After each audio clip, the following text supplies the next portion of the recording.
muqaddimah kitab ini,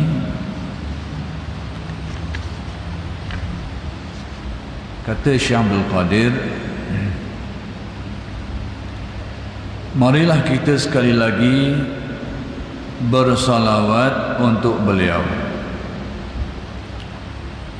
salawat yang berlempah-lempah dan suci.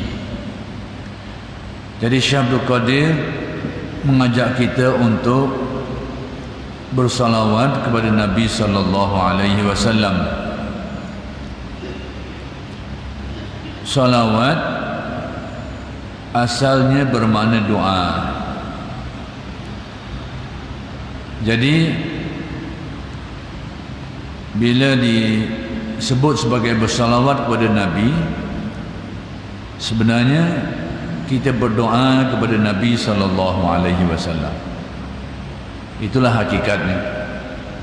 Jadi salawat-salawat ini sebenarnya adalah doa yang kita panjatkan, yang kita mohonkan kepada Allah sesuatu supaya dikurniakan kepada Nabi sallallahu alaihi wasallam. Persoalannya sekarang,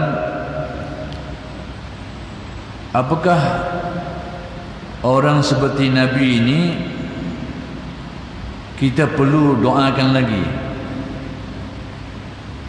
Kerana sudah sedia maklum Nabi itu sebagai semulia-mulia makhluk,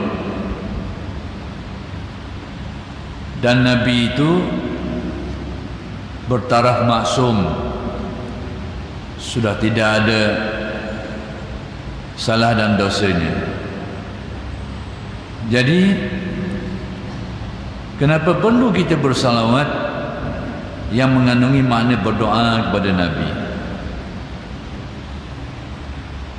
Jadi kalau kita amat-amati, kalau kita teliti, ternyata amalan bersalawat ini boleh dilihat dari beberapa segi. Pertama sekali, dari sisi atau dari segi Nabi itu sendiri,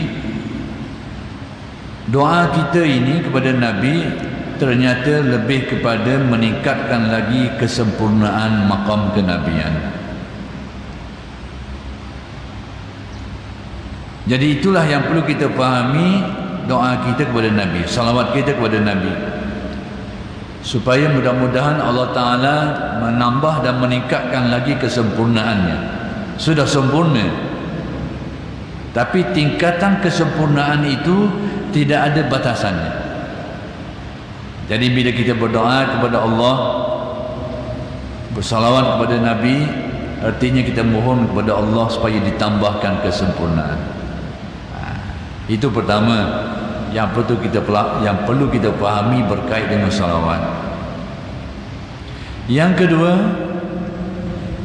dilihat dari sisi orang yang bersalawat. Kita inilah yang bersalawat kepada Nabi.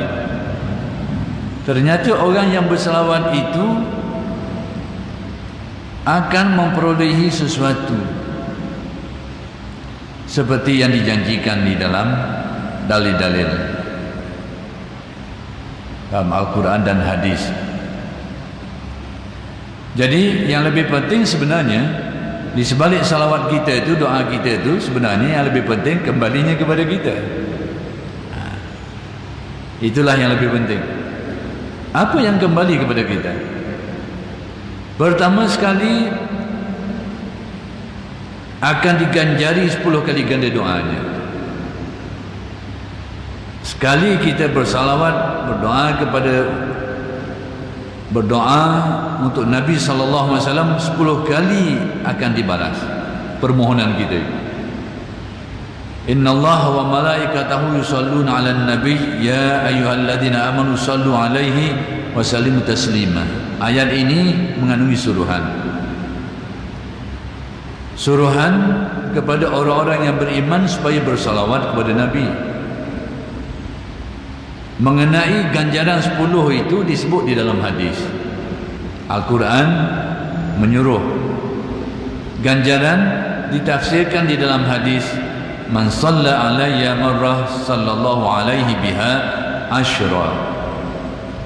Sekali kita berdoa bersalawat kepada Nabi, kita berdoa bermohon kepada Allah untuk Nabi, 10 kali kembalinya kepada kita. Jadi yang lebih utama adalah kita ini yang mendapat fadilat di sebalik salawat.